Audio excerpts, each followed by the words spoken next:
네, 드디어 기다리고 기다리던 첫 번째 강연자 윤영미 아나운서를 모실 텐데요.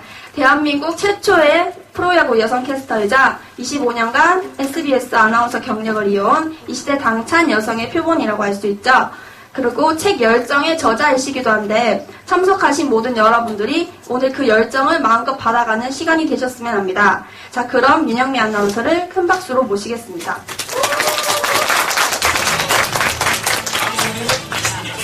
SBS 아나운서 마음은 발마음이 유명기실의 안방만입니다. 윤영미 아나운서 나오셨습니다. 백일 사진이에요.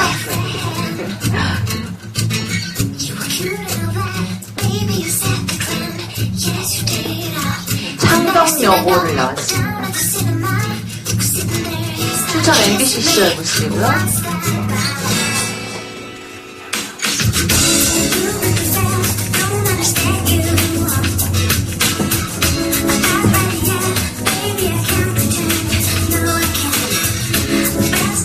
접속 무비월드라는 프로그램 할 때.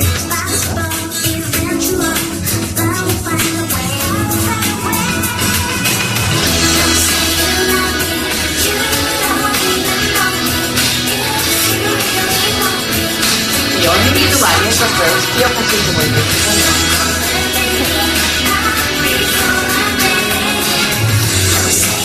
붕어빵에 나왔던 사진이고요.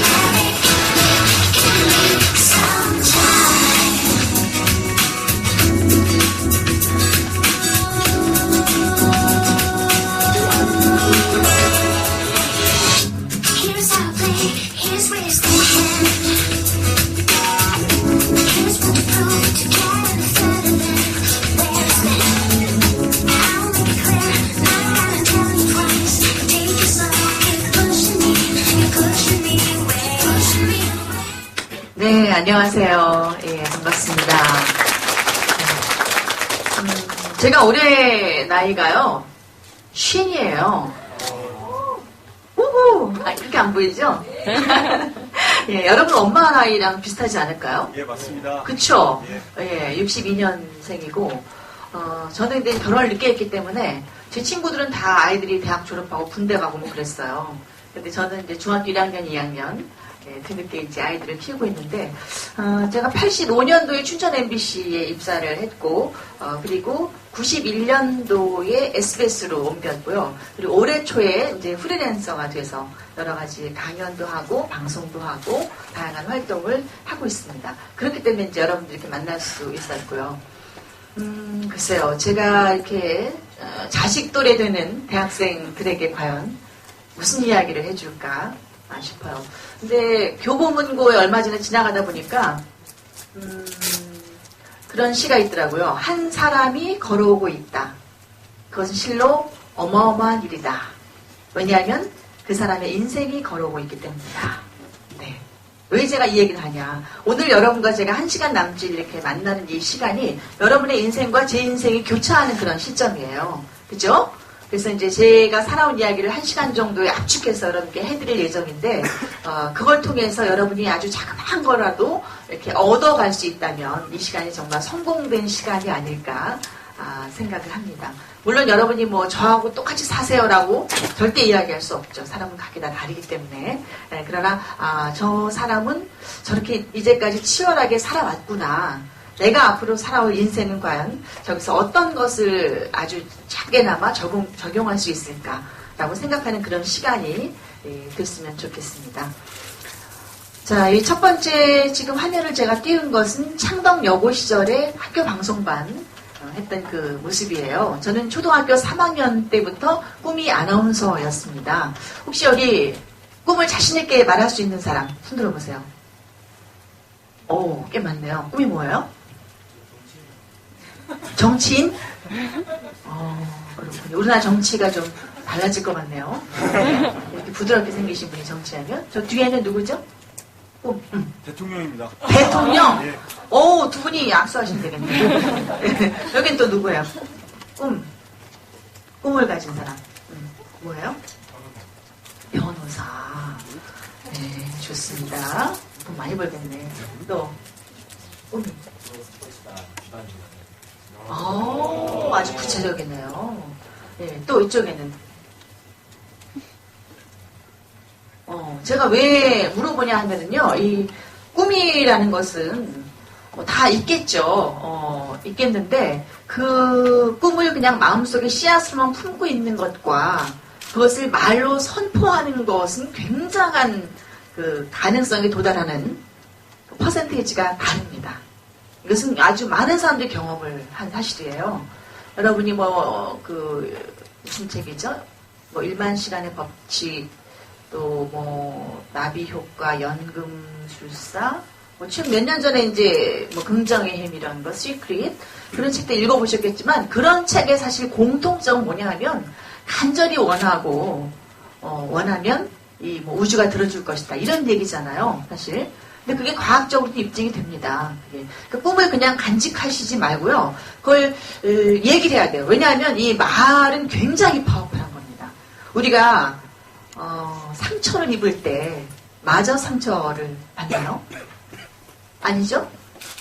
평생 어떤 남이 했던 상처 깊은 그런 말이 가시처럼 내 심장에 틀어박혀 있을 때, 그게 우리가 얻어맞아서 그런 게 아니라 단 한마디, 정말 가시 같은 그 말 한마디가 우리 심장을 상하게 하잖아요. 그죠? 그리고 또 누군가의 어떤 희망과 위로의 한마디가 우리에게 또 희망을 주고 용기를 주고 그러는 거잖아요. 그러니까 그 말은 살아있는 거란 말이에요. 말은 입자가 아니라 파동이에요. 파동. 여러분, 파동이 뭔지 아시죠? 입자는 그냥 안개 입자처럼 퍼져서 없어질 수 있어요. 하지만 말은 파동이기 때문에 움직임이 있어요. 사람의 마음을 흔들죠. 그죠? 그래서 그 말이 우주를 돌고 돌아서 많은 사람들의 그 손길을 거치고 생각을 거치고 해서 결국 그것이 현실화가 된다는 얘기예요.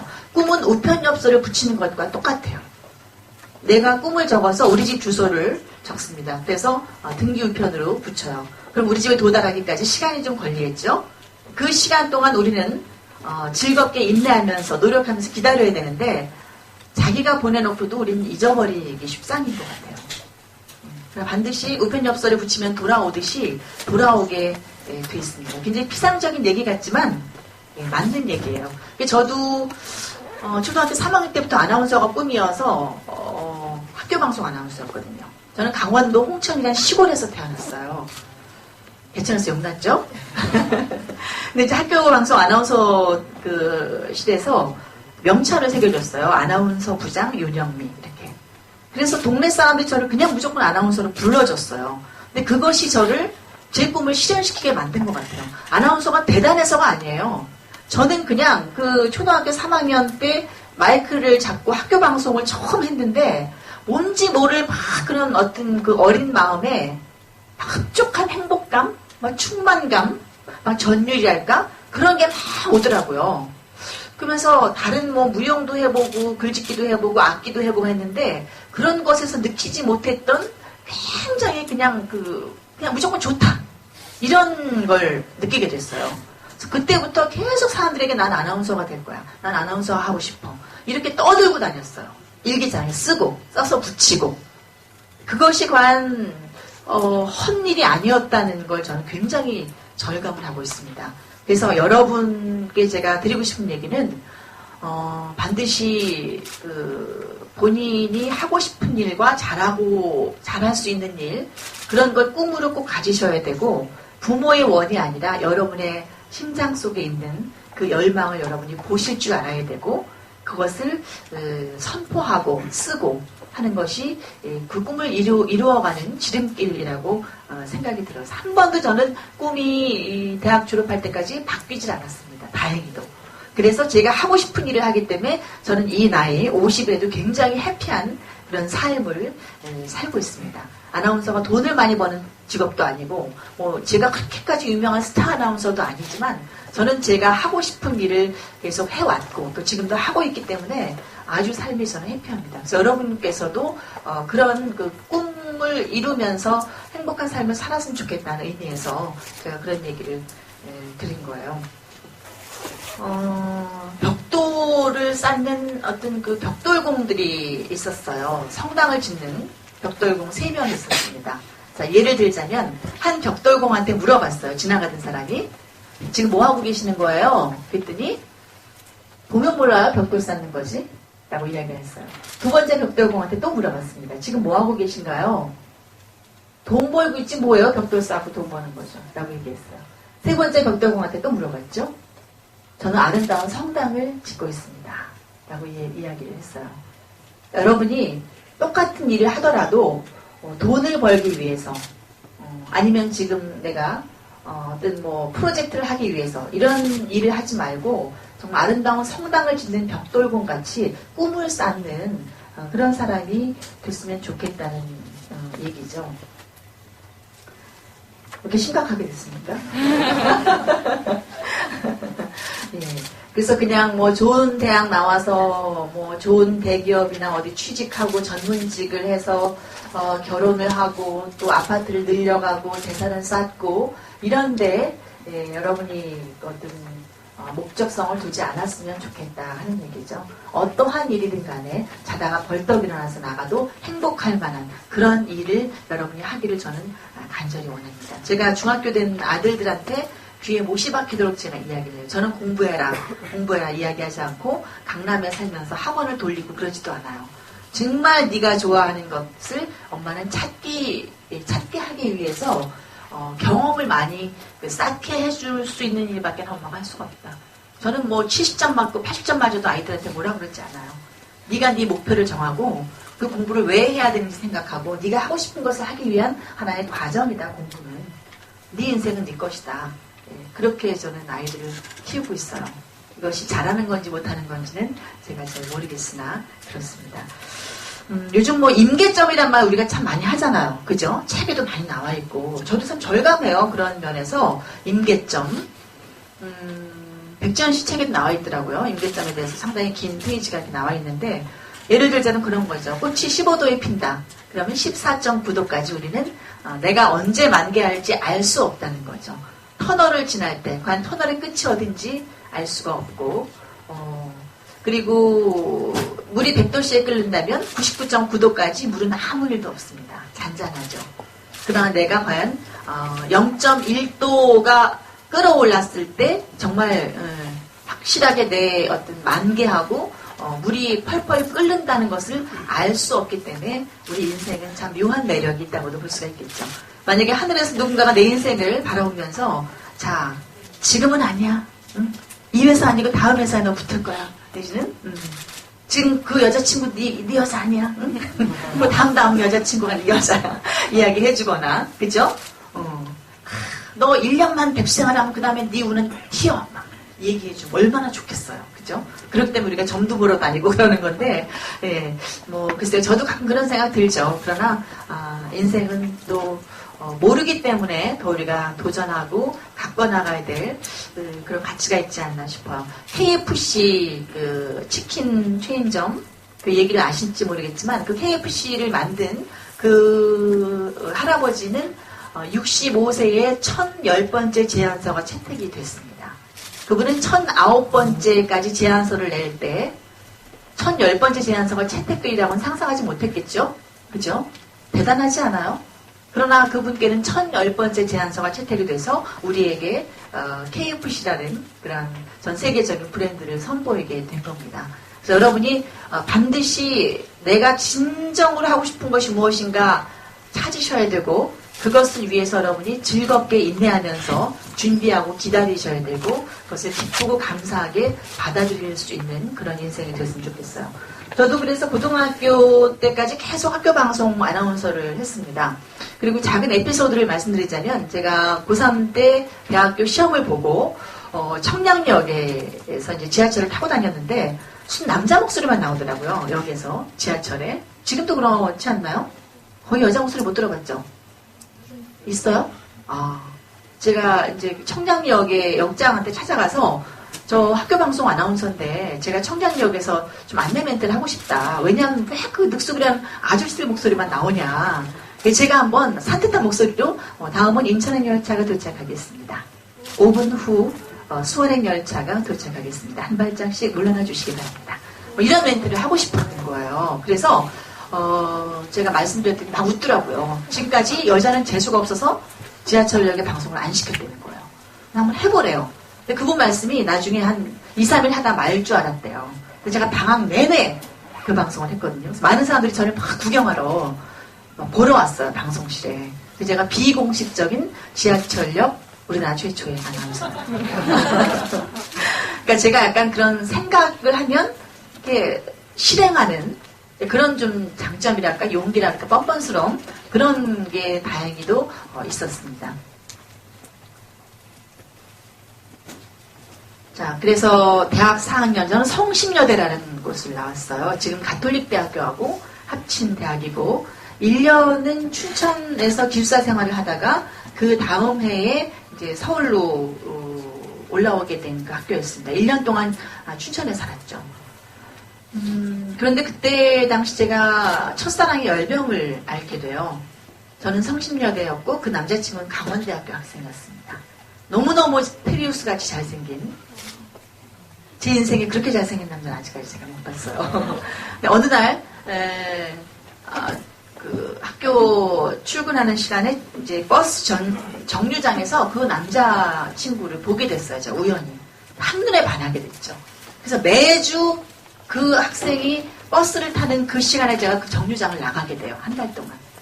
말을 못 붙였죠. 용기가 없어서. 그 다음 이제 강원대학교 도서관에 제가 갔는데 그 남자친구 발견한 거예요. 야, 세상에 어떻게 저렇게 얼굴에서 빛이 나더라고요. 너무너무 잘생겨갖고.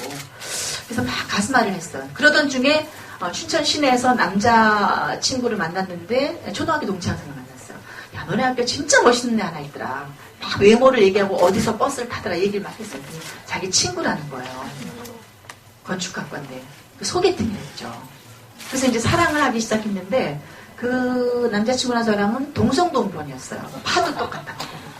지금은 그게 문제가 안 되죠, 시대가. 근데 그때는 벌써 30년 전이었기 때문에 그 대학교 1학년이 왜 그렇게 뭐 그런 걸 고민을 했는지 어쨌든 헤어지게 돼요. 저는 서울로 올라오게 되고 성심여대가 서울로 이제 올라오기 때문에 그 친구는 거기 있었고 이제 뭐 그 사랑 얘기를 하자면 길지만 그래서 대학 4학년 내내 계속 그 남자친구로 인해서 저는 굉장한 그 사랑의 몸살을 앓게 돼요.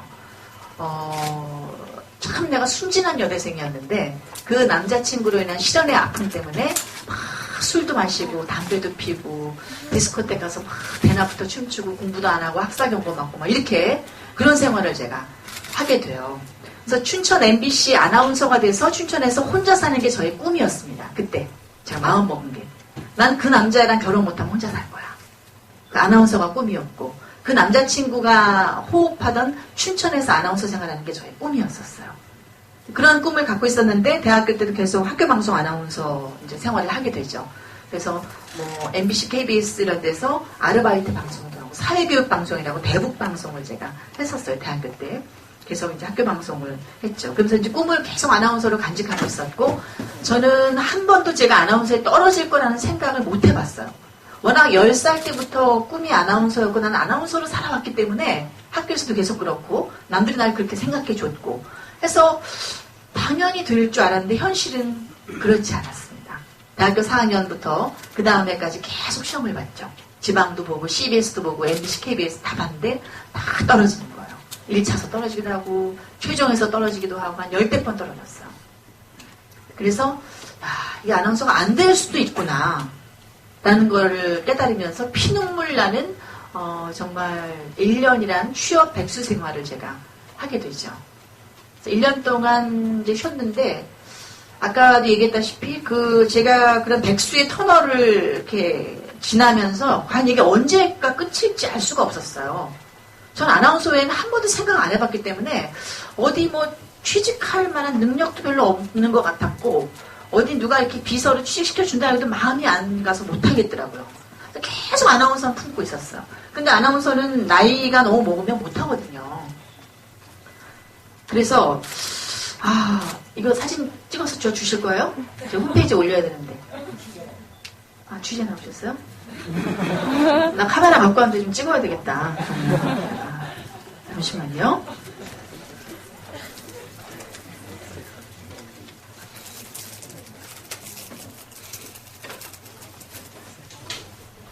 누가 앞에 있는 학생님 찍어줄래요?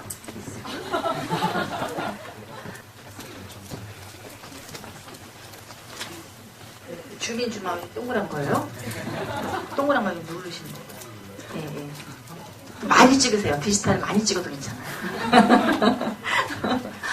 제가 이제 미니홈피 블로그 트위터를 굉장히 열심히 하는 사람이에요. 싸이월드가 참을 갔잖아요. 그죠? 한때는 막 하루에 3,000명씩 들어왔었어요. 근데 요즘은 이제 한물 가갖고 한 1,000명 좀 안 되게 들어오더라고요. 7, 800명 정도 요새. 네. 제가 트위터는 뭐 한 7,000명 정도 현재 팔로워가 있고, 그리고 블로그 활동하고 있고, 여러분께서 반드시 제 미니홈피아 블로그를 방문하시고 글을 남겨주시면 제가 답변을 하겠습니다. 이 미니홈피 얘기도 이제 이따가 하겠지만, 저는 뭐 하나 미치면 아주 완전히 미쳐버리는 사람이에요. 불광불급이란 말 있죠. 미치지 않으면 도달할 수 없다. 뭐 제가 잘났다고 하는 얘기 아니라 그렇게 살아왔다는 그런 얘기죠. 1년 동안 이제 백수 생활을 제가 하게 되는데 그때 그런 생각이 들더라고요. 야, 내가 평생 이렇게 정말 사는 거 아닌가. 막 무서운 생각이 들고, 야, 과연 내 앞길은 어떻게 되는 거야? 그냥 이렇게 있다가 시집이나 가서 뭐 남편 뒷바라지하고 살아야 되나? 막 이런 공포감이 엄습해 오기 시작했죠. 근데 그때 그런 생각이 들었어요. 자, 번 하늘에서 내 인생을 쳐다볼 때 이것이 그렇게 오래 가진 않을 수도 있다는 생각이 들더라고요. 그래서 이 시간을 어떻게 하면 좀 알차게 보낼 수 있을까 고민을 한 것이 그때 이제 운전면허를 제가 따게 됐고, 그 시간에 또 치아교정도 하게 됐고, 네, 치아교정 하려면 나중에 직장 들어가서 힘들거든요. 그래서 엄마하고 또 이야기를 많이 하면서 오랜 시간을 보내게 됐죠. 정말 그걸 제가 잘하게 된 것 같아요. 나중에 직장 들어가니까 운전면허 딸 시간이 거의 없습니다. 치아교정할 시간도 없고, 또 저희 친정 엄마와 그렇게 오랫동안 같이 있을 수 있는 시간은 그 시간밖에 없었어요. 제 평생에. 이제 그러다가 가을이 됐어요. 1년 동안 놀다가. 그래서 이제 생각을 하게 됐죠. 자, 과연 내 진짜 꿈은 춘천 MBC 아나운서가 되는 거였는데, 춘천 MBC에 그럼 한번 시험을 봐야 되겠다. 이런 생각이 들었어요. 언제 시험 보는지 알 수가 없었어요. 그 당시 인터넷도 없었고 해서. 이제 버스를 타고 춘천 MBC를 찾아갔습니다. 찾아가서 로비에 전화를 했죠. 아나운서실에. 저 아나운서 지망생인데 좀 만나달라고 그랬어요. 아무나. 그랬더니 어떤 여자 아나운서가 내려오더라고요. 내려오더니 너무나 시건방진 태도로 팔짱을 탁 끼고 어떻게 공부하면 되나요? 뭐 그냥 국어, 뭐 상식, 영어 이런 거 하시면 되죠. 그럼 딱 올라가는 거예요. 너무 재수없게. 완전 싸가지 왕싸가지더라고요. 그래서 제가 진짜 몇 시간을 버스를 타고 찾아갔는데 나 같으면 차 한잔 사주고 단 10분간이라도 이야기를 좀 할 텐데 좀 너무하다 싶더라고요. 그래서 저는 배웠어요. 이 다음에 난 그러지 말아야 되겠다. 라는 걸 정말 배우고, 제가 아나운서 생활하면서 많은 사람들이 메일도 보내고 전화도 하고 물어보면 저는 그 학생의 인생이 달린 거기 때문에 굉장히 최선을 다해서 한마디라도 도움을 주는 이야기를 하려고 노력을 해왔습니다. 그래서 그 다음에 이제 또 생각도 못해서 제가 어떻게 하면 춘천 MBC 아나운서가 될 수 있을까 생각해서 사장님께 편지를 썼습니다. 저기 써있죠. 무려 손글씨로 9장의 편지를 써서 춘천 MBC 사장님한테, 이름도 몰라요. 사장님께 해서 등비를 보냈습니다. 집 전화번호를 적어서, 핸드폰이 없었으니까. 근데 저는 그게 쓰레기통으로 들어갈 줄 알았어요. 그거 뭐 온갖 우편물이 올 텐데 그 누군지도 모르는 사람한테 그렇게 뭐 왔을 때 그걸 과연 사장님의 일이 볼까라는 생각이 들더라고요. 근데 기적같이 3일 만에 저희 집으로 전화가 왔어요. 그래서 여러분 어떤 그 본인의 열망이 있다면 그걸 절대 무시하지 마시고 행동으로 옮기세요. 그것이 어떤 불법이나 쇼핑이 아니라면 반드시 하세요. 하는 게 제 인생을 볼 때 이롭더라고요. 그게 지금 저 여자친구 되게 내 맘에 꼭 드는데 얘기를 좀 할까 말까 뭐 이러라든가, 내가 뭐 이런 일을 하고 싶은데 저 선배를 찾아갈까 말까, 저 사람 나 귀찮아하지 않을까 뭐 이런 생각도 하고, 그랬을 때 여러분이 뭐 아니고 말지 않은 심정으로 도전을 해보세요. 그러면 반타작은 할 거예요 아마. 그 볼보 자동차 수석 디자이너도 한국 사람인데 그 사람도 홍대 미대를 나왔어요. 근데 우리나라의 모든 그 자동차 회사에 다 시험반을 다 떨어졌어요. 그러면서 그냥 어떤 그 지푸라기 잡는 심정으로 전 세계의 유수의 자동차 회사에 자기 포트폴리오를 다 보냈어요. 그 사람이. 몇 군데 자동차 회사에서 연락이 왔어요. 그래서 프랑스에 시험 보러 오라고 비행기표까지 붙여서 결국 지금 최고의 전 세계적인 자동차 디자이너가 된 사람도 있습니다. 그런 예가 무수히 많이 있어요. 뭐 내가 이게 뭐 될까? 이런 생각? 물론 안 되는 경우가 많죠. 그러나 될 수도 있습니다. 그래서 저도 편지를 보낼까 말까라고 망설였지만 뭐 가시건 보내보지 라고 생각한 것이 제 인생을 바꿔놨어요. 제가 그 편지가 아니었으면 저는 그냥 집에서 백수생활 하다가 아나운서의 꿈은 접었을지도 몰라요. 근데 이제 전화가 왔어요. 사장님이 전화가 와서 윤영미 씨의 편지를 너무나 감동적으로 읽었다. 내가 이제까지 어떻게 아나운서에 매달려왔고 왜 되고 싶고 된다면 춘천 MBC에 어떤 나는 그 방송을 하고 싶고 어떤 아나운서가 되겠다는 꿈을 쫙 펼쳤죠. 근데 너무너무나 감동적으로 읽었다고 강원도에 거주하는 사람만 시험 볼 수 있는 자격을 주는데 윤영미 씨만 예외로 시험 볼 수 있는 자격을 주겠다. 이렇게 얘기를 하는 거예요. 그래서 시험을 보게 되고 다른 사람 면접을 한 5분 정도 했는데 저는 30분을 끌더라고요. 그때는 여자들은 결혼하면 당연히 그만두는 시대였었어요. 결혼하면 그만두겠습니다라는 각서까지 썼어요. 여자들이 이렇게 결혼하고 일하는 이 시대가 15년 정도밖에 안 됐습니다. 여러분은 운이 좋은 거예요. 제가 결혼 늦게 할게 망정에 춘천 MBC 때 결혼했으면 또 한 2, 3년 하고 말았겠죠. 그 당시에는 그랬었어요. 그래서 이제 춘천 MBC에 뼈를 묻겠다고 제가 면접에서 당당하게 이야기했지만 뼈를 묻지 않고 제가 배신을 거였죠.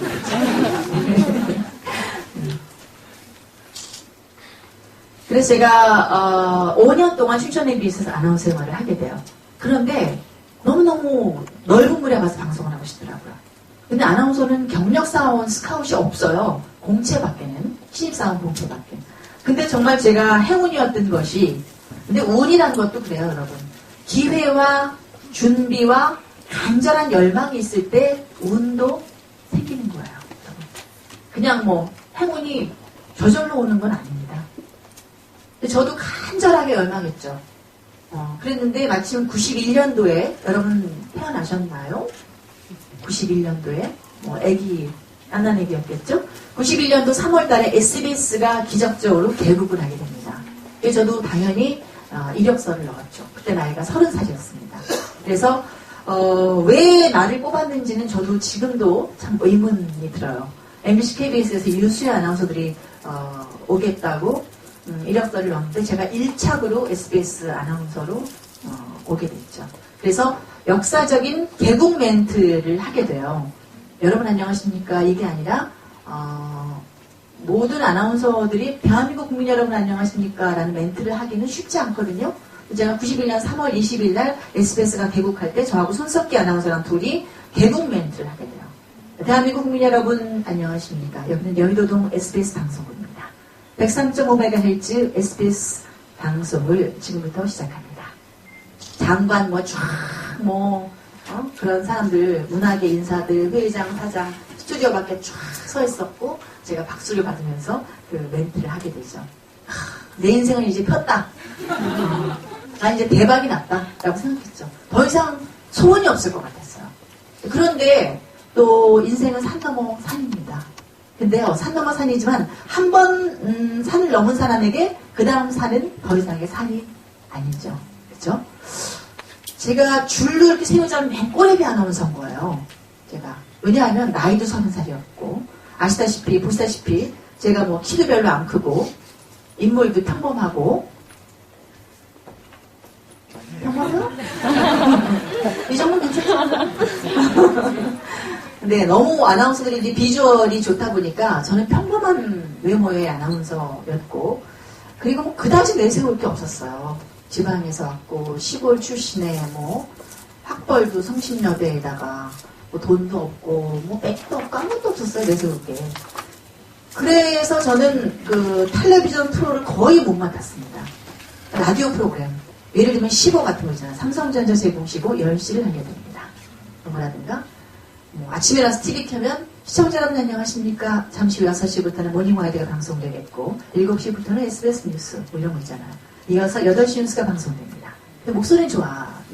제가 저 목소리로 하는 것을 많이 이제 방송을 했고 텔레비전을 많이 시켜주더라고요. TV 겨우 해봤자 지금은 리포터들이 참 많이 있지만 그 당시는 리포터가 별로 없었어요. 리포터가 하는 역할을 아나운서가 다 했죠. 그 당시에는. 그러니까 정말 개고생하는 리포터만 제가 다 했어요. 하나 봉고차 뒤에 타고 다니면서 7, 8분짜리 촬영 그 방송분을 거의 하루 왼종일 찍습니다, 사실. 여러분이 잘 모르시겠지만 좋은 것만 편집해서 내보내서 그렇지 정말 밥도 잘 못 먹고요. 뭐 산에 올라가고 엎어지고 자빠지고 물에 빠지고 뭐 이런 것들 있잖아요. 뭐 좋은 음식 먹을까 하는데 좋죠? 전혀 그렇지 않아요. 아주 맛있게 보이게 위해서 찍기 위해서 다 세팅을 해놔. 김 펄펄 날 때. 그리고 다 찍으라면 갑시다. 이러고 잘 먹지도 못하고요. 식어 빠진 음식 먹고 그렇습니다. 그리고 뭐 해외 출장 가보면 뭐 진짜 뭐 공짜로 해외여행 가서 좋을 것 같죠? 갔다 오면 풍토병도 걸리고요. 아침 6시부터 밤 12시까지 촬영해요. 외주 제작이 많아서 돈이 없습니다. 아주 촘촘하게 스케줄을 잡아서 거의 자유시간은 비행기 타기 한 2시간 전에 쇼핑하세요 2시간 전에 주고 정말 뭐 말도 못하는 그런 고생들을 하죠. 아나운서 세계가 그렇게 여러분이 아시는 것처럼 화려하지만은 결코 않아요. 그렇게 돈도 많이 버는 직업도 아니고 뭐 그 뉴스 시간에 막 쫓겨서 하루에 몇 번씩 라디오 뉴스를 하거든요. 그러면 그 시간에 관한 그 강박관념이 이루 말할 수가 없어요. 그 10분 전에 알람 맞춰놓고 12층에서 3층 원고 가지러 갔다가 또 9층으로 라디오 스튜디오 가서 라디오 뉴스 하고 그럼 또 가다가 또 아는 사람 만나서 막 수다 떨다가 뉴스 시간 놓쳐요. 그러면 온 회사가 난리가 나는 거야. 뉴스 시간 놓치면. 그럼 뭐 이리 뛰고 저리 뛰고 뭐 다른 사람이 올라가고 하는데 숨 차갖고 뉴스 시간에 그 스튜디오에 딱 앉으면 그때부터 숨이 막 차올라요. 그 정말 생전 듣도 보도 못한 짐승의 울음소리가 나는 거예요.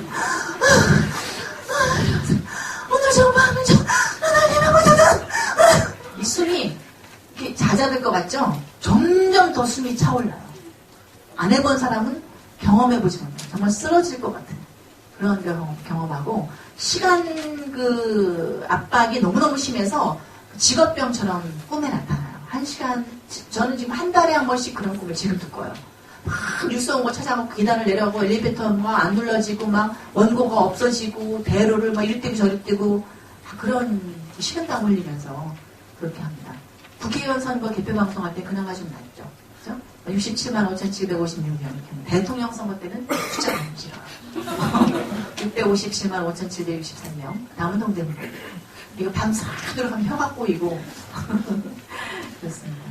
그 아나운서 세계도 일단 들어가는 게 어렵지만 지금 뭐 3,000대 1, 뭐 4,000대 1 그렇게 하고 있어요. 근데 이제 들어가면 뭐 다 해결된 것 같지만 그 안에서의 경쟁과 알력은 또 이루 말할 수가 없습니다. KBS에 100명의 아나운서가 있고 MBC에 50명의 아나운서가 있고 SBS에 한 40명 가까운 아나운서가 있어요. 200명이잖아요. 지상파만 현재. 근데 여러분이 아는 아나운서가 10명쯤 될까요? 그죠? 몇 명 안 되죠? 그런 그 밥그릇 싸움이 엄청나게 치열하고 그 안에서 또 대단한 그런 가슴앓이가 있습니다. 제가 이제 고민을 하게 돼요. SBS 들어와서 자 과연 어떻게 하면 내가 오랫동안 방송할 수 있을까? 나이는 30살 넘어가고 가는데 애인도 없고 결혼한 사람도 없고 난 SBS 잘리면 SBS는 사람을 놀리는 회사가 아니에요. KBS 같이 그런 논란한 회사가 아니기 때문에 SBS는 일장백을 해야 돼요. 그래서 뭔가 자리매김을 하지 않으면 잘릴 수도 있는 회사예요. 그래서 막 그런 그 압박감이 시달리게 되죠. 그래서 제가 고민을 해요. 자, 과연 어떻게 하면 내가 내 이름을 각인시킬 수 있을까? 그러면 아나운서만 할 수 있는 방송이 뭔가를 생각했죠. 그게 바로 라디오 뉴스와 스포츠 중계밖에 없더라고요. 그 생각해낸 게 축구, 농구, 야구였어요. 축구는 보수 팬들이 너무 많고 그 중계 기회가 별로 없잖아요. 그죠? 그래서 안 돼. 아웃. 농구는 프로농구도 없었고 인기가 별로 없었어요. 아웃. 야구밖에 없는 거야. 야구는 4월부터 10월까지 계속 중계를 해요. 금토일 계속 중계를 했었어요. 야구 캐스트도 얼마 없었고. 자, 야구다. 스포츠 신문을 그 즉시 또 가져와서 공부를 하기 시작하죠. 한 줄에 못 내겠는 거예요. 히트가 뭔지 삼진이 뭔지를 몰랐으니까. 안타가 뭔지를 몰랐었어요. 우리나라 프로하고 구단이 몇 개 있는지 몰랐었고. 최동원, 선동열 선수 저는 몰랐으니까. 그래서 지금 이제 사진이 최동원 선수하고 찍은 게 나왔는데, 그때부터 이제 제가 결심한 게 1년 동안 야구장을 매일 나가자. 그리고 읽자. 야구 관련 테이프만 보자라고 결심을 했죠. 그래서 이제 제가 그때도 6시에 라디오 뉴스를 했기 때문에 한 3시쯤 퇴근해요. 잠실 야구장에 가서 선수를 인터뷰하고 다 매일 야구를 들여다봤어요. 한 4, 5개월쯤 야구를 외치고 왜 뛰어가는지를 알 수가 없었어요, 처음에는. 쟤네들이 왜 저렇게 왔다리 갔다리 하고 뛰어가나. 그랬는데 그렇게 세상에 야구를 들여다보니까 보이더라고요. 나중에는 중계하는 캐스터가 저한테 뱉다가 딱 막 물어봐요. 뒤통수만 딱 봐도 누군지 아는 거예요. 여러분 그 반복의 훈련은 정말 대단한 그 위력이 있는 거랍니다. 생활의 달인 보셨죠? 그죠? 마늘 까고 신발 정리하고 그런 사람 10년 동안 그것만 하기 때문에 그렇게 되는 거예요. 저도 매일 가서 야구장을 보니까 그게 보이더라고요. 그래서 1년 동안 제가 그렇게 그 결심을 한 것을 지켰어요. 차를 타고 다니면서 매일 중계 카세트 테이프를 틀어놓고 연습을 하는 거죠. 자, 타석에 이종범 선수 나왔습니다. 이종범 선수. 자, 쳤습니다. 왼쪽으로 쭉쭉 날아가는 거 홈런이 안타냐? 홈런! 그래서 이걸 연습하고 입을 뒤집어 쓰고 하고 뭐 매일 야구 테이프만 보고 만화로 된 야구 규칙을 나달라는 할 정도로 읽고 이렇게 1년을 보내면서 살이 한 9kg, 10kg 정도가 제가 살이 빠졌어요. 너무너무 몸이 힘들어갖고. 1년이 지났는데 그 다음에 이계진 아나운서 여러분 아세요? 국회의원 하신 이계진 아나운서 어제 팀장이셨어요. 그래서 하루는 저를 부르더니 10만 원짜리 수표를 주시더라고요. 시범 경기에 가서 녹음을 해갖고 와라 중계를. 그래서 잠바를 입고 커다란 녹음기를 이렇게 제가 어깨에 메고 대전 야구장을 갔어요. 내야에 사람들이 막 총총 있더라고요. 근데 그 너무 쪽팔려갖고 창피해서 녹음하기가 외야에 가서 혼자 앉았어요. 앉아서 이제 마이크를 들고 녹음 탁 누르고 녹음을 했죠. 네, 여기는 하나와 헬테 경기가 열리고 있는 대전구장입니다. 지금부터 중계방송을 드리겠습니다. 지금 타석에는 삼성의 양준혁 선수 나와 있습니다. 왼쪽 타석에 자 온벌레스 선수 이름 먹겠습니다. 자 3구는 바깥쪽 볼입니다. 뭐 혼자 이러면서 쳤습니다. 뭐 이렇게는 할 수 있겠는데 경기가 막 꼬이니까 입이 안 쫓아가는 거예요. 네 지금 3루 들어서 홈런 3루 계속 이렇게 된 거야. 그 다음 또 끊어. 또 끊고. 좀 잔잔해지면 또 키고 또 하는 거예요. 그 어떤 사람들은 저한테 가서 왜 미친년이 저러고 또 그러는 거 보고 그러는 거예요. 정말 너무너무나 누더기 같은 개판 5분적인 녹음을 했죠. 그 대전구장에서 기차를 타고 서울역으로 도착을 했어요. 서울역에 오는 동안 굉장히 제가 평생 흘릴 눈물을 다 흘린 것 같아요. 너무너무 형편없어서 제 실력이. 야, 1년 동안 내가 진짜 피눈물 흘리면서 하는 게 겨우 이 정도밖에 안 되나. 이걸 어떻게 내가 이기진 팀장을 갖다 드리나. 그 서러움에 누가 시킨 것도 아니었거든요. 저 혼자 그렇게 연습을 한 거였어요. 준비된 다음에 이야기를 하려고. 하겠다고. 다른 사람들은 저를 비웃었죠. SBS가 어떤 회사인데 여자를 야구 중계 시켜줄 것 같아? 라고 다 비웃었어요. 해봤자 안 될 거야 라고. 그런 비웃음을 제가 넘기면서 1년 동안 그렇게 준비를 했는데 너무 형편없었기 때문에. 그 다음날 이제 이계진 국장을 갖다 드렸죠. 이제 들으면서 어쨌든 간에 가능성은 있지 않을까라고 해서 온 회사의 간부를 그분이 모았어요. 모아서 저한테 소리를 줄여놓고 중계를 해보라는 거예요. 오디션을 보는 거예요. 이제 한 10대 명의 간부들이 쫙 시사시에 앉아서 아유 네가 하긴 뭘 하냐 이러면서 이제 다 앉아서 듣는 거예요. 또 째지는 목소리로 했죠. 제 생애에 가장 긴장된 순간이었어요. 정말. 가다가 벌떡벌떡 일어나고 얼굴이 빨개지고 심장이 막 멎을 것 같고 막 펄떡펄떡거리고 한의원에 가니까 화병이 났다고 하더라고요. 너무너무 긴장을 하고 스트레스 받아갖고. 결론은 가능성이 있다. 그래서 1994년도에 4월 7일 날 제가 광주에 가서 해태와 한화의 경기를 중계방송을 하게 돼요. 첫 일성이 한화의 강석천 선수가 홈런을 쳐서 첫 일성이 홈런이었어요. 막 짜릿짜릿하더라고요. 이야, 너무 인생이 드라마틱하지 않아요? 그죠? 어떻게 일성이 홈런이에요? 4, 5, 6이닝을 제가 중계를 했거든요. 그래서 이제 2000년까지 제가 야구 중계를 하게 됩니다. 지금 몇 시죠? 2시 20분인가요? 제가 몇 시까지죠? 3시 10분? 네, 아직 40분까지. 제가 굉장히 할 얘기가 많아갖고서는 빨리빨리 돌리도록 하겠습니다. 네. 그래서 제가 우리나라 최초의 여자 캐스터뿐만 아니라 전 세계 최초의 여자 캐스터로 기네스북에 등극이 되고 그때 언론에 나온 것만 해도 앨범으로 스크랩한 게 4권이나 돼요. 벼룩시장부터 썬데이 서울까지 뭐 스포츠 온갖 스포츠면 일면에 톱으로 나오고 조선일보 중앙일보 일본 잡지 신동아 월간 조선까지 안 나온 잡지가 없었어요.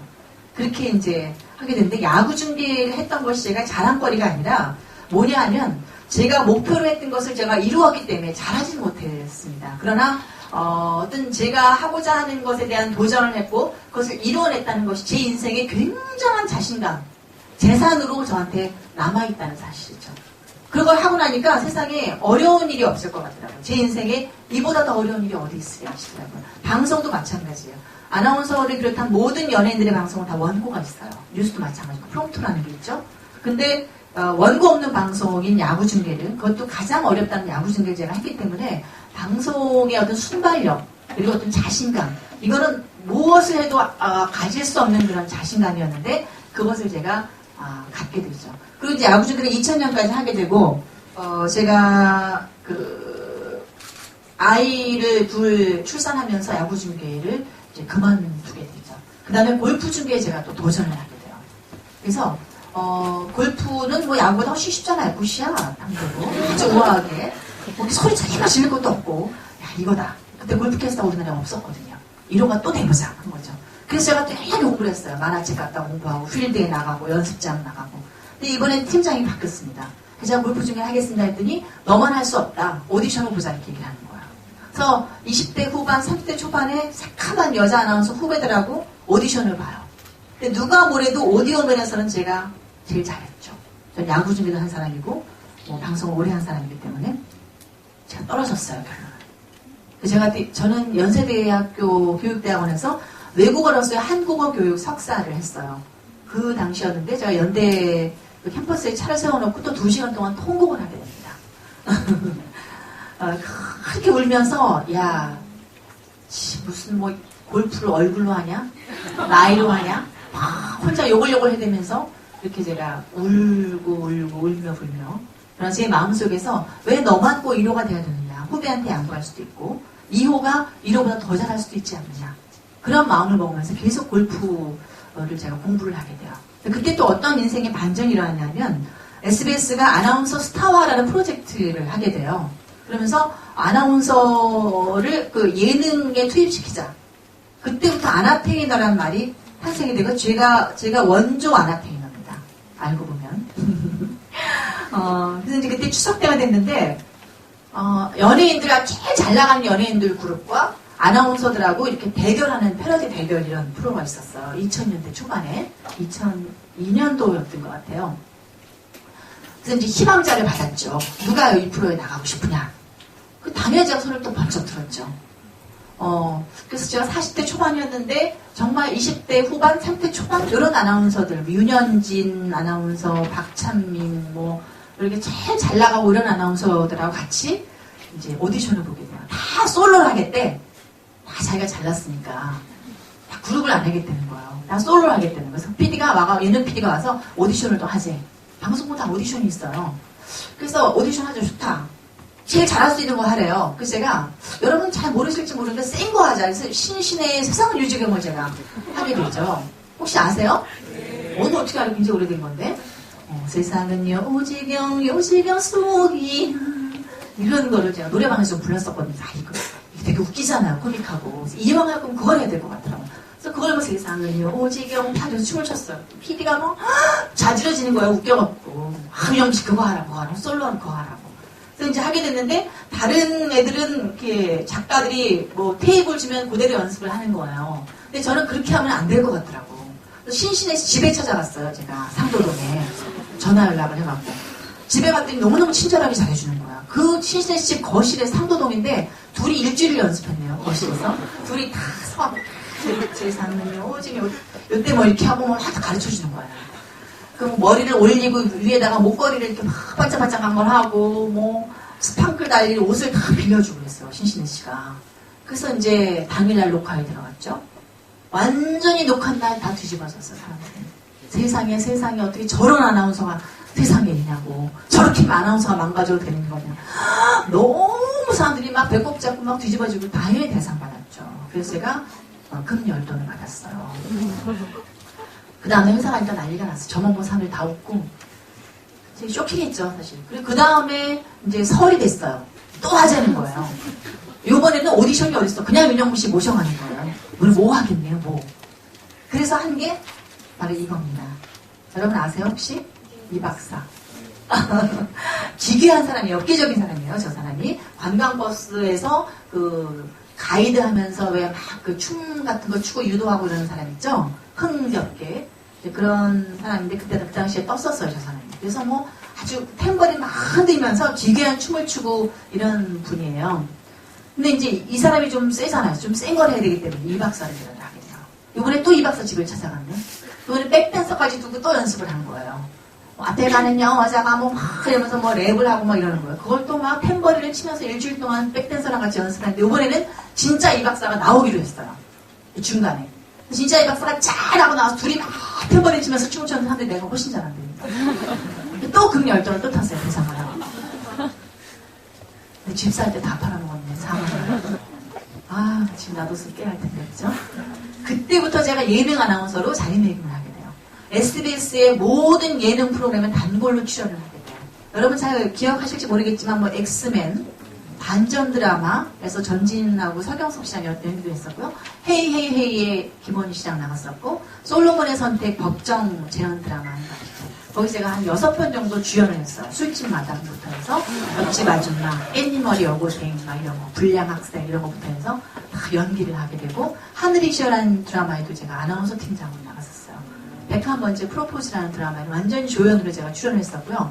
맛대맛, 진실게임, 뭐 좋은 아침부터 해서 뭐 모든 SBS의 예능 프로그램에 나가면서 예능 전문 아나운서로 자리매김을 하게 됐죠. 접속 모비월드도 했는데 그거 정말 기적 아니에요? 40대 후반에 그런 영화 프로그램 한다는 거.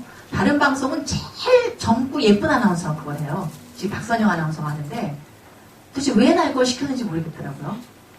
오디오가 좋아서 그랬겠죠? 비주얼은 좀 모질하지만 네, 그런 프로그램 제가 작년까지도 윤영미의 굿모닝 연애라는 걸 아침에 했었어요. 스포츠 신문의 연예면을 브리핑하는 프로그램이었어요. 8분짜리 아침에 모닝와이드에 6시 50분 아침에 했던 거. 그걸 5년을 했어요. 그리고 11시 10분에 윤영미의 뭐 인사이트 연애, 연예 뉴스 이런 연예 프로그램 했었고 한밤의 TV 연예 제가 리포터도 했었어요. 여러분 잘 기억할지 모르겠지만 그렇게 이제 제가 아나운서 생활을 하게 되죠. 이거는 또 이런 프로그램 많이 했었죠. 이거는 제가 인순이 반년반마다 힘내는 거였어요. 인순이의. 그래서 이제 제가 이 그 미니홈피를 시작한 게 한 6년 정도 됐습니다, 지금. 이 싸이월드를 이제 여러분한테 이제 보여드리고 있는데 이거를 하면서 제 삶이 참 많이 바뀌었어요. 뭐냐 하면 일단은 외모적으로 굉장히 외모가 좋아지더라고요. 여러분 셀카 자꾸 찍으면 이뻐지는 거 알죠? 제가 지금은 사진 전시회를 하라고 할 만큼 굉장히 사진 실력이 일단 늘었습니다. 하루에 300장씩 찍었으니까 5년 이상을. 처음에는 사진 개판이었어요. 그냥 뭐 들이대면 사진인 줄 알고 막 찍었거든요. 근데 한 3년 정도를 하루에 300장씩 매일 찍었더니 이제는 그 각도가 나오더라고요. 어떻게 하면 잘 나오는지. 뭐 밑에서도 찍고 뭐 이렇게 막 걸구도 찍고 뭐 디카로 그냥 이렇게 찍는데 사람들이 막 너무 감동을 하는 거예요. 제 사진을 보러 미니홈피에 많이 온다고 하더라고요. 그리고 제가 연예인들을 만나서 인터뷰를 많이 한 100여 명 정도 했기 때문에 연예인에 관한 리뷰, 남들이 보지 못하는 그 연예인의 어떤 일면 그런 것들을 쭉 적어놓는 폴더도 있었고 제가 맛집을 다니는 게 취미라 맛집을 보러들 많이 오고요. 그리고 제가 글을 쓰는 걸 좋아해서 글 쓰는 또 폴더가 있어요. 그래서 글을 제가 많이 쓰고 저의 모든 것이 여기 담겨져 있습니다. 그래서 정말 거의 미쳤었어요. 제가 싸이월드에. 하루에 한 3시간씩 매달려서 그걸 하는 거예요. 편집을 하고 글을 쓰고 사진을 찍고 뭐 그 사람들과 소통하고 다 답글 다 달아주고 그걸 하면서 근데 저는 참 행복했어요. 지금도 행복하지만 어떤 그 제 생각을 풀어놓을 수 있는 장이 있다는 것 그리고 뭐 어디 이렇게 집에만 있어야 되는 날도 싸이월드에 거리를 만들면서 일부러 외출을 하는 거예요. 일부러 막 공연을 보러 가고 영화 가장 지금 트렌디한 영화가 뭔가 영화를 보고 또 영화 리뷰를 올리고 제가 영화광이거든요. 영화를 보고 책을 읽으면 또 책에 대한 리뷰를 다 쓰고 공연을 하고 괜히 뭐 마트 가서도 막 사진을 찍고 응? 뭐 어디 좀 갈 데 없나? 사이에 올릴 거 없나? 그리고 유명인 만나면 저도 강호동 유재석 만나면 사진 찍자 그러기 쪽팔려요 사실. 나이 들어가고 간부인데 그 강호동이 저한테 막 인사하고 그러거든요. 선배님 안녕하십니까? 이러면 내가 막 강호동 사진 안 찍어줘 이러면 계속 쪽팔리거든요. 그러나 사진은 오래 남고 쪽팔리면 잠깐이잖아요. 강호동 씨가 뭐 영원히 나를 주책맞은 아줌마라고 생각하겠어? 그냥 얼마나 바쁜데? 그죠? 그래서 이제 이 싸이월드 지금까지 하고 있고, 지금은 이제 트윗을 굉장히 또 열심히, 여러분 트위터 팔로우 하세요? 네, 볼 게 많습니다. 네, 그러면서 이런 제가 SNS 소통을 통해서, 트렌디함, 어떤 문화, 젊은 감각들, 사람들과의 소통, 그리고 내 자신의 어떤 읊조림, 그런 걸로 인해서 정신적인 여러 가지 만족감을 참 많이 얻고 있어요. 여러분도 그런 거 공감하시죠? 그래서 지금 제가 프리랜서를 하지만 제가 하는 일 중에서 이런 트위터나 이런 블로그를 통해서 저한테 일이 많이 들어와요. 저를 홍보할 수 있는 하나의 또 그 도구도 되더라고요. 아, 윤영미 아나운서가 강연을 하는구나. 제가 프리랜서 하면서 스피치에 대한 강의를 하고요. 그리고 제가 프레젠테이션 코칭 자격증을 땄습니다. 그래서 우리나라에서 프레젠테이션에 대해서 강의하는 여자가 거의 없어요. 아나운서 출신 저밖에 물론 없고. 그래서 아나운서 출신 프레젠테이션 코칭 자격증을 가진 사람이기 때문에 일반 기업에 가서 제가 PT의 강의를 하고 있어요. 여러분도 PT에 대해서 관심을 가지셔야 돼요. 이건 딴 얘기지만 제가 전국 대학생 비즈니스 프레젠테이션 심사위원이거든요. 심사를 가서 보면 굉장히 그 PT 하면서 아이들이 많이 성장하더라고요, 학생들이. 자기 표현이라는 건 너무나 지금 중요한 시대에 있고, 프레젠테이션 하면서 그 자료를 만들고, 본인의 표현을 하고, 앞에 나와서, 자신을 드러내고, 어떤 예의 면에서나 굉장히 많은 도움을 받고, 그 PT 대회에 나왔던 사람들이 취업률이 굉장히 높아요, 사실. 기업에 가서 그게 눈에 띌 수밖에 없거든요. PT는 성공으로 가는 하나의 큰 지름길이에요, 그게. PT 얘기는 여기까지 하겠지만, 네. 제가 이제 그 프레젠테이션 강의를 하고, 뭐 여러 가지 활동을 하는 것들이 이렇게 드러나 있기 때문에, 제가 SNS 소통을 통해서 많은 걸 얻는다는 그런 얘기를 드리고 싶어서, 네, 제가 했습니다. 자, 여기서 이제, 너무 빨리 끝났어? 아니요, 할 얘기 이제, 그거, 영상 준비한 거. 네. 영상 준비한 거 보시죠. 맞죠? 네, 맞습니다.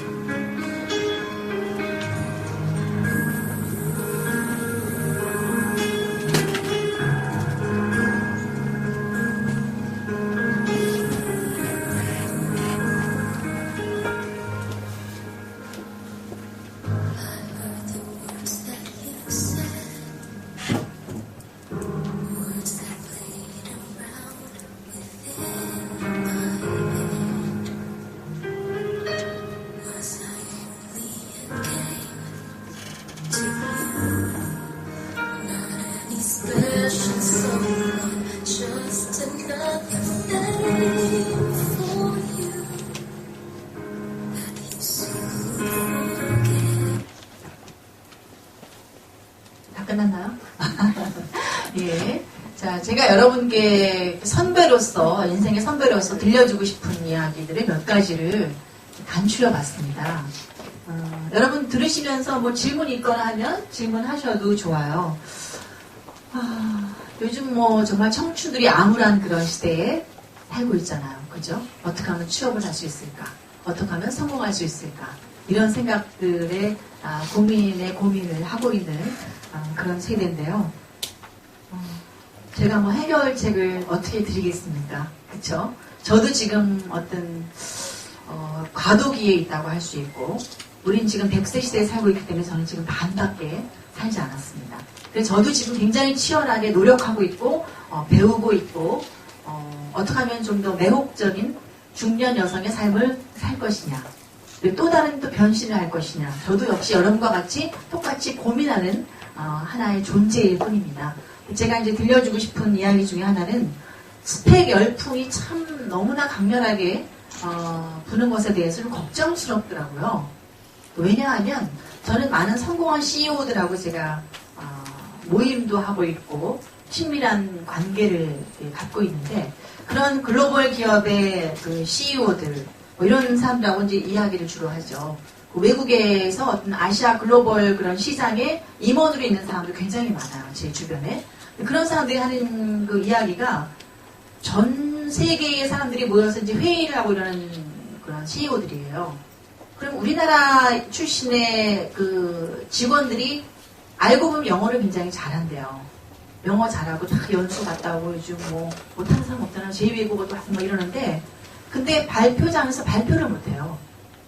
근데 오히려 중국인 같은 경우는 영어를 잘 못해도 굉장히 자기 의견을 잘 피력하고 주장을 내세우고 인도 사람 이런 사람들. 근데 우리나라 사람들은 영어 한마디 못하고 딱 끝나면 아 영어도 못하는 새끼들이 저렇게 떠들고 이런 경우가 많대요. 그러니까 뭔가 자기가 이렇게 딱 퍼펙트하지 않다면 입을 열지 않으려는 그런 게 있다고 그러더라고요. 그리고 뭔가 그 자기를 표현하는 데서 서툴고 용기가 좀 없고 이런 경우가 참 많아서 굉장히 가슴 아프다. 영어가 완벽하게 원하지 않잖아요, 우리가. 그죠? 외국인이 우리나라 말을 완벽하게 하는 걸 우리가 원해요? 의사소통은 되게 원하잖아요.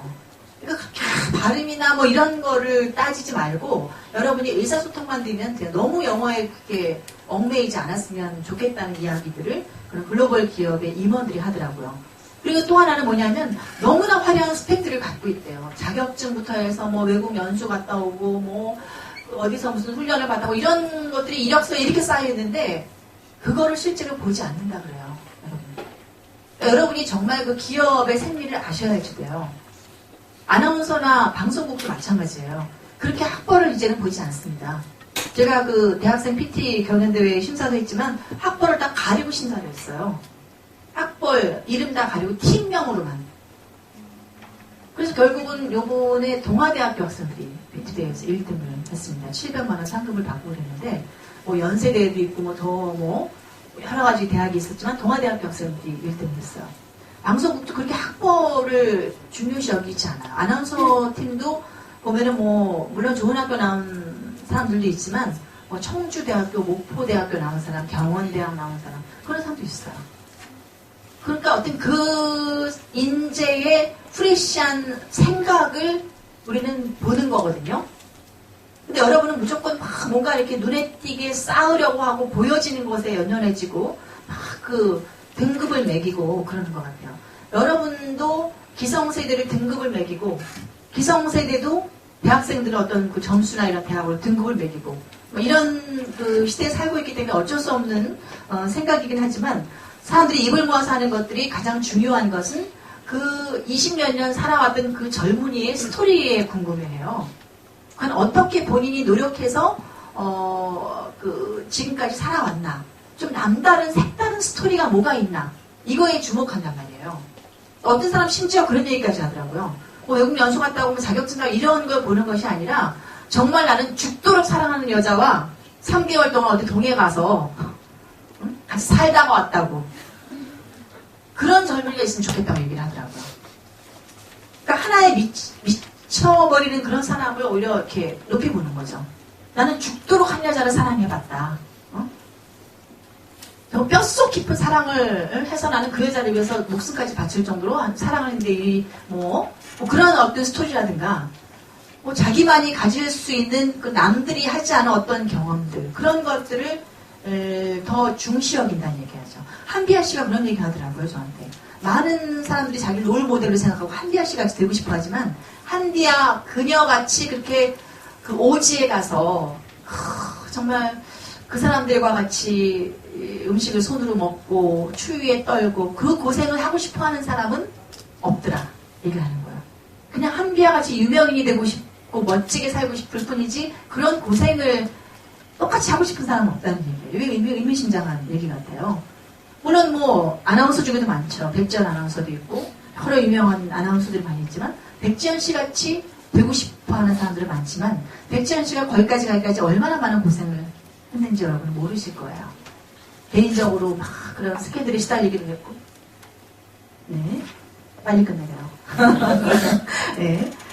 그렇기 때문에 여러분은 그 과정이라는 게 반드시 필요해요. 지금까지 제 인생을 짤막하게 여러분께 말씀을 드렸지만 쉽게 여기까지 오지 않았어요. 저도. 제가 대단한 인물은 아니지만 지금까지 제가 이렇게 쌓아온 게 이게 바로 스토리 아니에요. 어떤 다른 아나운서 같이 편안하게 뭐 집안의 도움으로 대학을 나오고 쉽게 그냥 아나운서가 돼서 메인 프로그램 하고 저는 그런 아나운서가 아니잖아요. 그런 아나운서는 오히려 할 말이 없을 수도 있어요.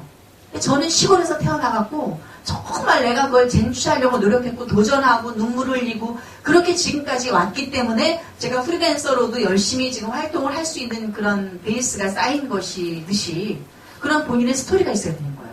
정주영 회장 여러분 돌아가셨지만 현대그룹의 정주영 회장 아시죠? 어떤 스토리가 있냐면 제가 PT를 강의할 때 주로 예로 많이 들어요. 그 옛날 60년대에 현대조선을 만들 때 우리나라에 돈이 없었어요. 정주영 회장이 고민을 하게 됐죠. 투자를 받아야 되는데 영국을 가서 투자를 받아야 돼요. 근데 그건 어떻게 설명할 것인가에 대해서 고민을 했죠. 우리가 뭐 자본도 없고 기술도 없고 아무것도 없었어요, 우리나라에. 근데 그 사람이 500원짜리 지폐를 가져갔어요, 영국에. 거기 이순신 장군이 만든 거북선이 그려져 있어요. 지금 500원짜리 지폐가 없죠? 지폐가 있었어요, 옛날에. 거북선이 그려져 있는. 그걸 영국에 가져가서 그 담당자에게 보여줬어요. 우리나라는 몇백 년 전에 이런 남들이 만들지 못했던 거북선을 만든 나라입니다. 응? 더 무슨 말이 필요하냐고. 우리는 배를 만들 수 있는 이런 무궁한 잠재력 있는 나라다. 500원짜리 보여줬어요. 투자를 받았어요. 그래서 지금의 현대 그런 조선이 만들어지게 된 거예요. 그게 바로 그 사람이 스토리텔링을 한 거 아니에요. 그죠? 우리가 요즘 하는 그 이야기를 듣고 있는 바로 스토리텔링이 그런 거라는 말이에요. 일본의 3대째 내려오는 우동집을 왜 줄을 서 사람들이 먹겠습니까? 그죠? 어떤 뭐 숙대 앞에 여대생과 붕어빵 장수가 결혼해서 방송에 막 나왔다. 그 붕어빵 사람들이 줄 서잖아요. 그 스토리가 있기 때문이에요. 그러니까 본인만의 어떤 뭐 여러 가지 그 버전의 스토리를 만드는 게 더 중요하다는 얘기를 들려주고 싶어요. 생각만 하지 말고 행동하라. 이 얘기는 제가 지금까지 계속 제 인생을 이야기하면서 여러분께 다 전달이 됐을 거라고 생각해요. 그죠? 근데 어떤 뭐 누가 사업을 해서 성공했다. 좋은 아이디어가 있었다. 대부분 사람들이 그렇게 얘기해요. 나 그거 몇 년 전에 내가 생각했던 거야. 어? 그거 내가 다 옛날에 아이디어 나한테 다 떠오르는 건데 아이 그걸 인제 뭐 이렇게. 그거 아무 소용이 없어요. 제가 성공한 많은 사람들을 만나보면 남들보다 반발자국 앞서가더라고요. 딱 반발자국.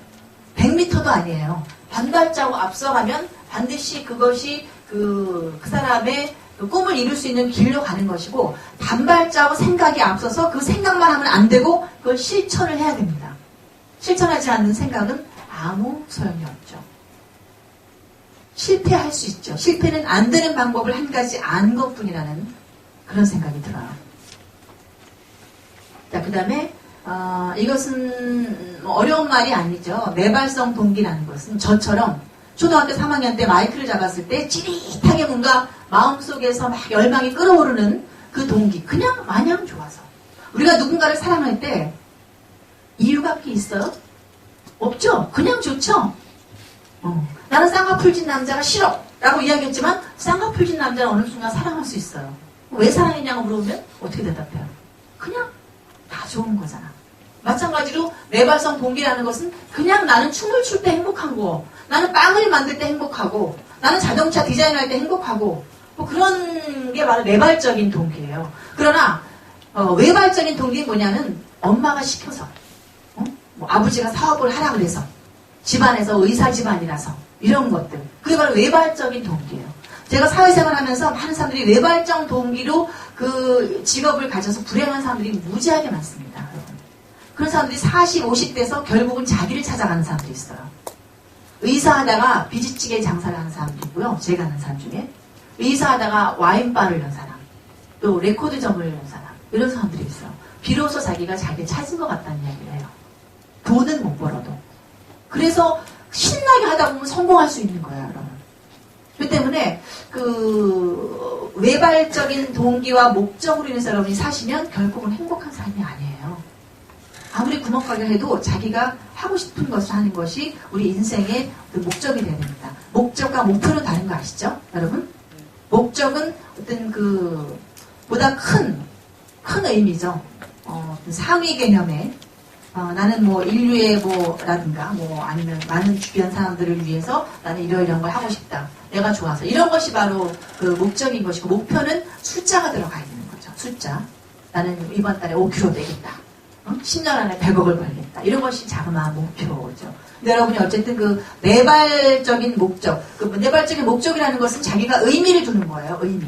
근데 외발적인 그 목적이라는 것은 뭐 돈을 많이 벌기 때문에 뭐 스타가 되기 위해서 그런 것이 바로 외발적인 동기와 목적입니다.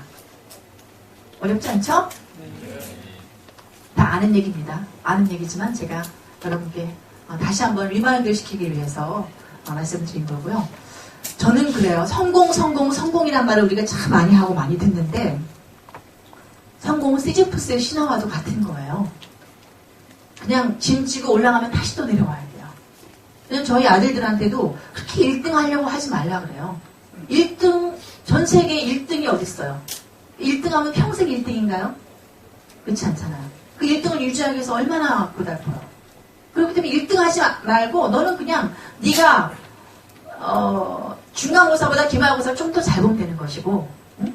네가 95점을 목표로 했다면 그걸 95점을 했으면 너는 잘한 것이다.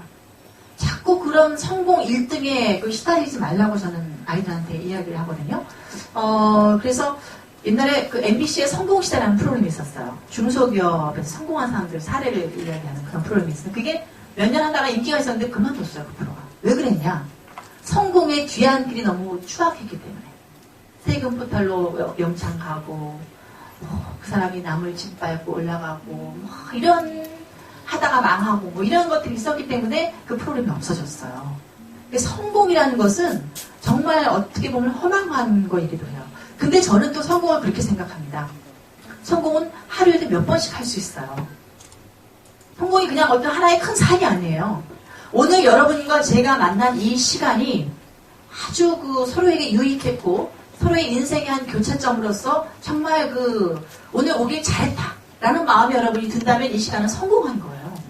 저도 마찬가지고 젊은이들에게 내가 어떤 에너지를 충분히 받고 제가 돌아간다면 이 강연은 제가 정말 힘들게 이렇게 왔지만 너무너무 보람있고 성공된 시간이었다라고 생각할 것 같아요. 오늘 점심을 라면 한 그릇을 먹어도 정말 내가 좋아하는 친구하고 맛있게 국물까지 다 먹었다면 그 점심은 성공한 점심인 거예요. 누구와 함께 차를 한 잔 마셨어도 그 커피가 향그럽고 서로의 마음을 교감하고 그런 시간이었다면 그 커피 타임이 성공했다고 저는 생각해요. 그래서 저는 성공보다는 성장을 좋아하는데 긍정적인 성장이죠, 물론.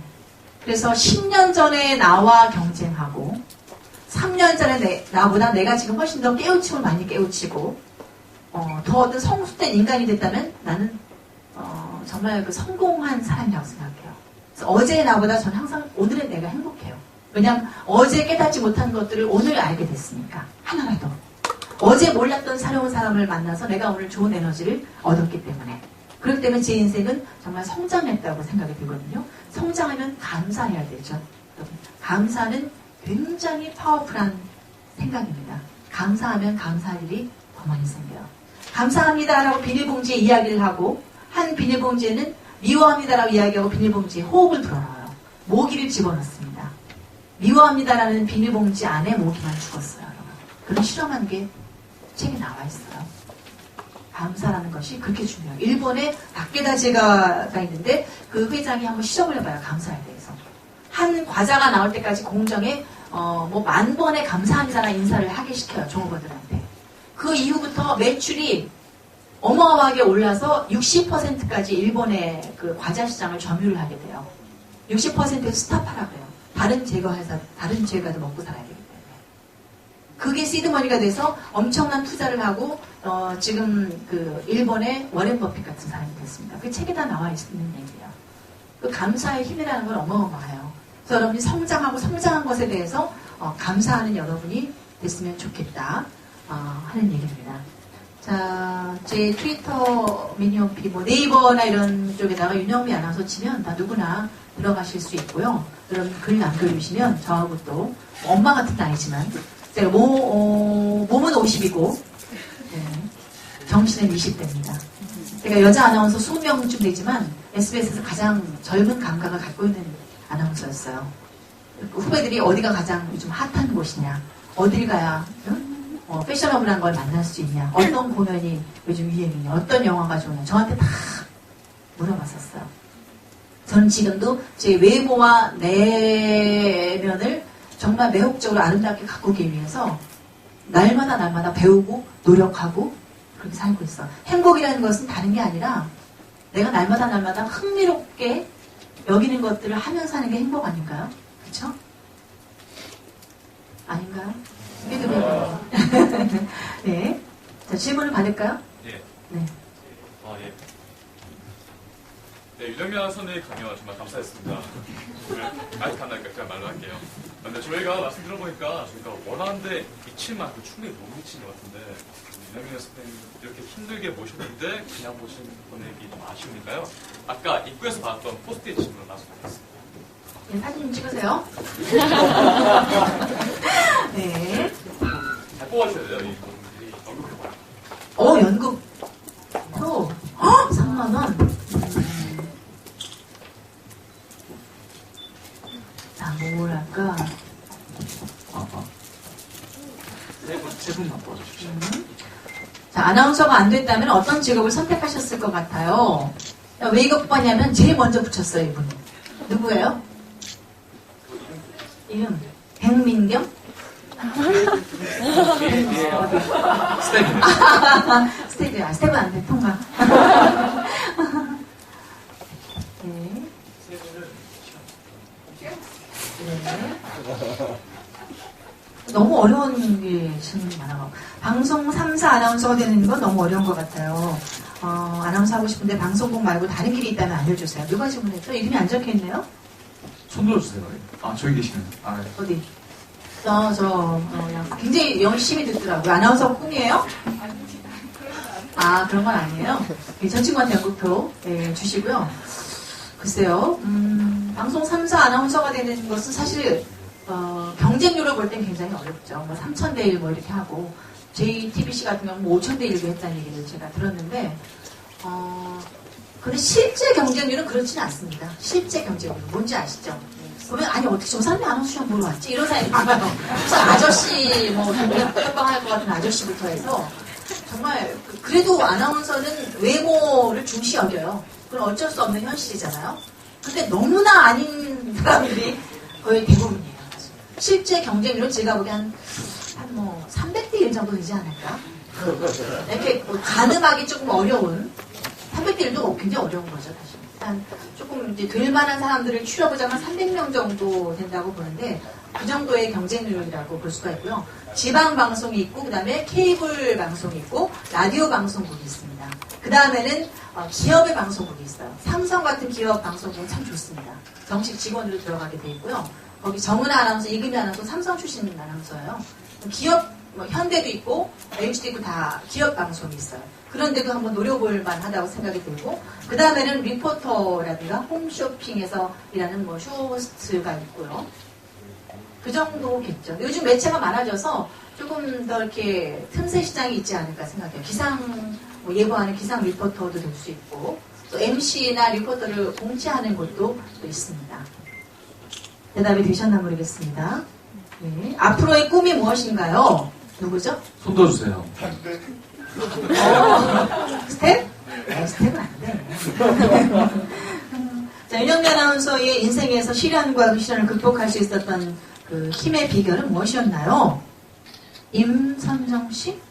네, 계시나요? 어디지? 임선정? 하시나 보네. 봤어요? 네.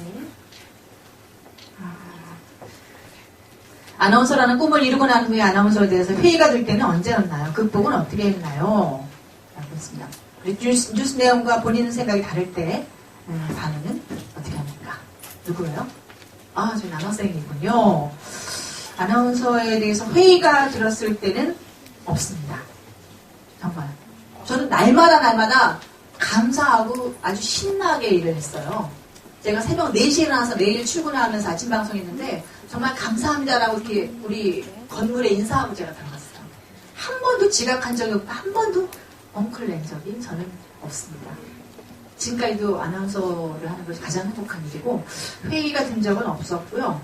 또 뉴스 내용과 본인 생각이 다를 때 다르게 이야기할 수는 없죠. 원고가 있기 때문에. 뉴스는 개인 생각을 이야기하는 건 아니고 DJ를 한다든가 MC를 할 경우에는 다른 생각을 조금 이야기할 수 있죠. 그것도 이제 애둘러서 이야기를 할 수 있죠. 조금. 그러나 그 방송국에 속해 있는 한 그 방송국의 생각을 대변하는 존재이기 때문에 개인 생각을 많이 이야기하면 안 되는 거죠. 그건 방송인이 아니죠. 어쩔 수가 없습니다. 또 한 명? 네, 마지막 네. 한 명. 자, 열정 다음으로 중요한 게 어떤 것이 있을까요?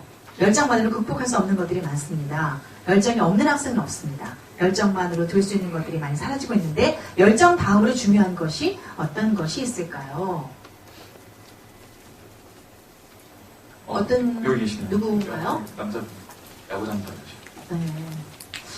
글쎄요. 실행할 수 있는 어떤 동력? 그거죠. 귀찮아서. 아니, 누구한테 짐이 될까봐. 내지는 뭐 그 과정을 힘들어서.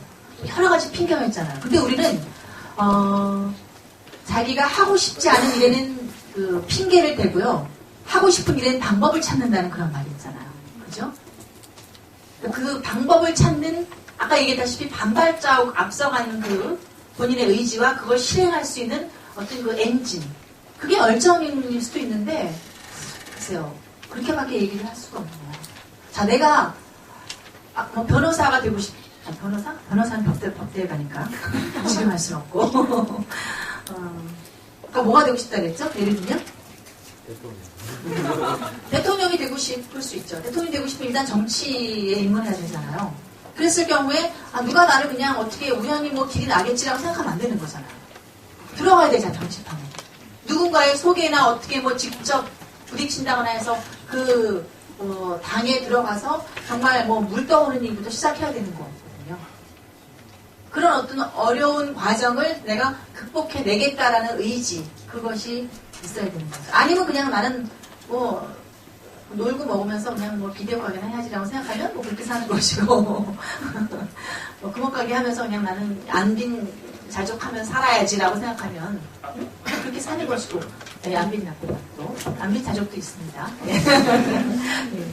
그거는 본인의 어떤 선택에 달려있는 거라고 생각해요. 그리고 그렇게 뭐 진짜 동네에서 뭐 조그만 가게를 한다서 그게 나쁜 건 아니에요. 가정주부도 저는 굉장히 위대한 선택이라고 생각해요. 꼭 뭐 일해야 되고 뭘 그럴싸한 걸 해야 하는 게 성공 절대 아니죠. 그게 바로 가치관이잖아요. 그게 바로 철학이고. 난 어디에 인생의 가치를 두느냐. 그것을 하면 여러분은 되는 거예요. 그것을 하기 위한 노력과 과정이 필요하다는 얘기죠. 다 됐나요? 예, 그런데 저희가 빨리 끝내주셔가지고 몇 번 질문 더 받을 수 있거든요. 혹시 질문 있으면 객소에 계신 분들 네, 말씀하세요. 강연 들으면서 생각 좀 마이크 마이크 받아주시고요. 네네. 사실은 제가 화장실을 간 사이에 제 질문이 약간 그냥 제가 구두로 말씀을 드리겠습니다. 그 여성 리더십에 대한 관심이 좀 많이 있어서 성공하신 여성 리더분들은 성공 스토리도 많이 듣고 또 물론 힘들었을 때 이야기도 많이 지금 들려주셨는데 인생에 있어서 가장 큰 시련은 무엇이었는지가 궁금했었고요. 그리고 그 시련을 극복할 수 있는 나만의 힘, 비결은 무엇이었는지를 좀 듣고 싶습니다. 시련은 제가 아까 고비고비 이제 대학교 때 아나운서 떨어졌던 거 그걸 말씀을 드렸죠. 그거 말씀드렸고 그다음에 야구 중계를 하기 위한 그 시련의 기간이 또 있었고 그 다음에 이제 프리랜서를 하게 되면서 굉장히 고민이 많았죠. 저희 앞날에 대해서 그냥 월급쟁이로 58세까지 정년까지 있을 것이냐 아니면 50에 남들 퇴직할 나이에 나와서 새로운 뭔가를 시작할 수 있을 것이냐 거기에 대한 고민이 굉장히 많았거든요. 그러나 나는 그냥 월급쟁이로 방송이 되고 싶진 않았어요. 방송을 하는 현장에서 저는 사는 것이 제가 살아있다는 느낌이 들었기 때문에 왜냐하면 SBS라는 회사는 여자 아나운서가 50이 넘어서 활발하게 방송을 할 수 있는 그런 여건이 못 돼요. 우리나라 자체가. 저도 40대 후반까지 방송한 건 거의 기적이에요. 여러분 모르시잖아요. 40 넘어서까지 활발하게 방송을 하는 여자 아나운서들 누가 있어요? 거의 없죠? 다 프리랜서, 정원아 이금이나 프리랜서예요. 백지연도 프리랜서고 다 프리랜서거든요. 방송국 시스템이 좀 그렇습니다.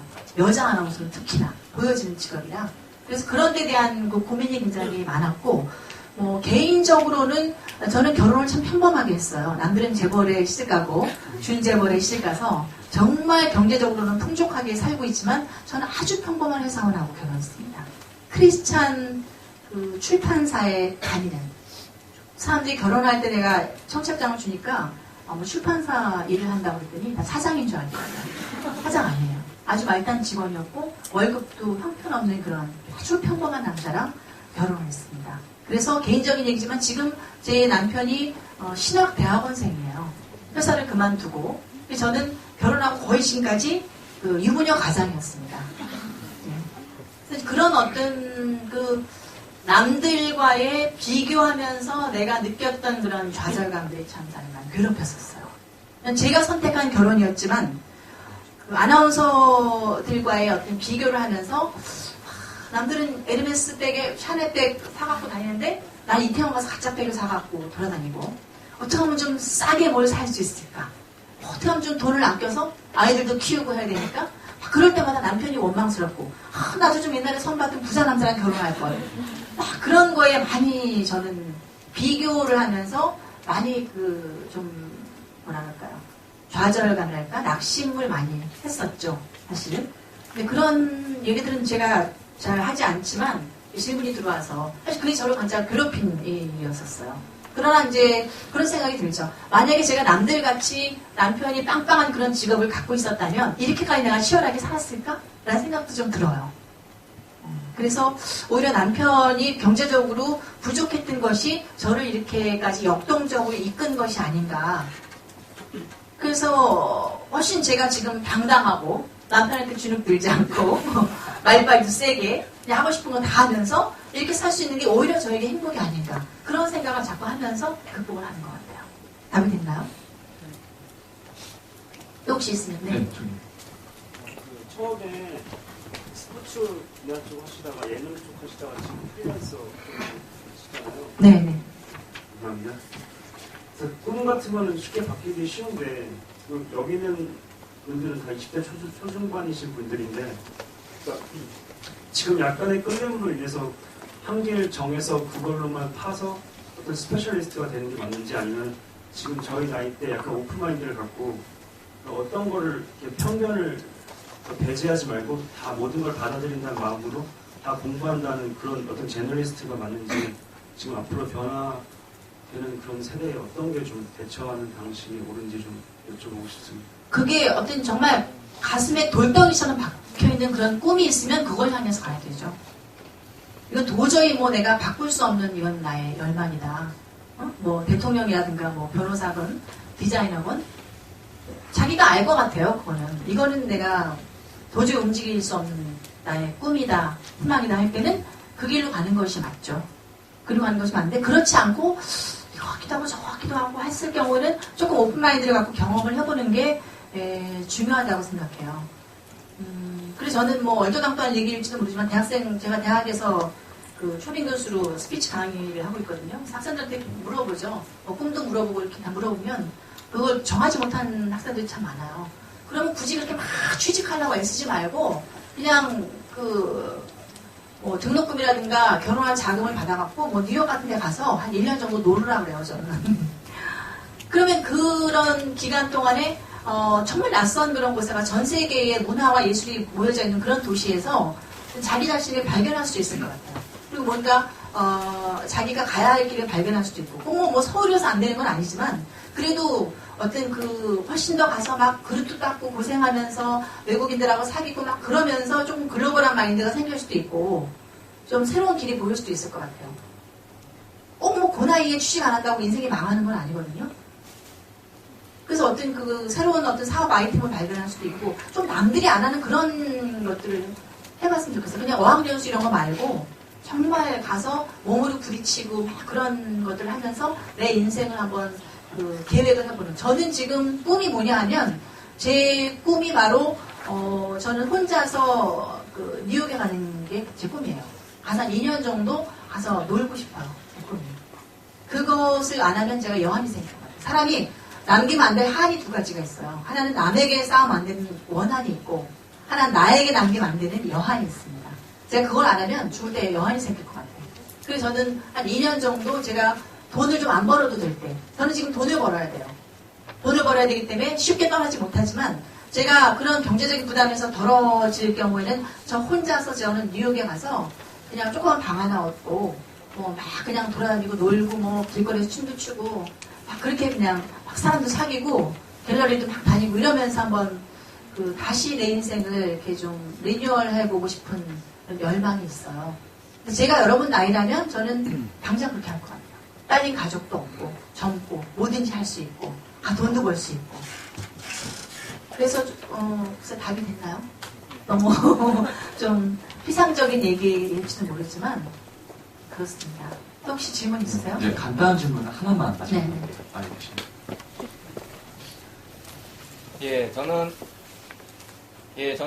뭐야 이거?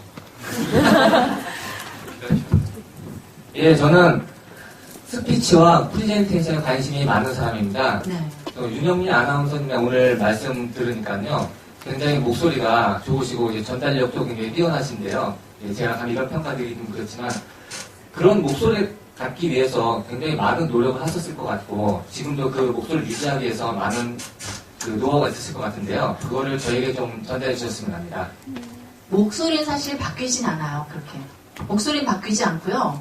오랜 세월 동안 방송을 하다 보니까 소리가 가다듬어지는 거거든요. 그래서 방법은 남 앞에 많이 서는 것밖에 없어요.